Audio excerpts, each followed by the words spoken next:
टंडो आदम मां city reporter Abdul मोमिन।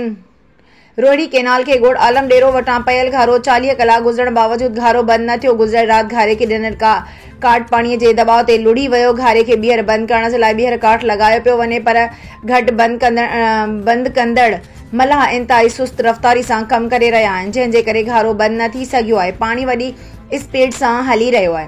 घटि बंद करण जे लाइ सामान, मशीनरी ऐं मिटी जूं बोरियूं मौजूद आहिनि, पर ठेकेदार ऐं आपाशी वारनि जी नाअहली सबबि घटि बंद करण में अञा ताईं टाइम लॻंदो। जॾहिं त इलाइक़े जे ज़मींदारनि ॻोठणनि जूं छेड़ियूं बि मौजूद आहिनि। होॾां पाणी बि तेज़ी सां हली रहियो आहे। मथां खां बंदि कयो वियो आहे, पर अञा पाणी तमामु घणो वही रहियो आहे। घारे वारे हंधि MPA सरदार पालस डेरो अॻोणो, MPA फराज़ डेरो, SA रोहिड़ी केनाल सर्कल गुलाम मुस्तफ़ा धमरा पिणु मौजूद आहिनि। पाणी भिटशा रोड क्रॉस करे अॻोणो सेनेटर फिदा हुसैन डेरो जो ॻोठ मला मखण जो घेरो कयो आहे, पर ॻोठ खे बचाइण जे लाइ क्रेननि सां बंदि ॿधो पियो वञे। ॻोठ ख़ादिम डेरो, मुरीद ब्राडर समेत 25 खां वधीक नंढा वॾा ॻोठ ॿुॾी विया आहिनि।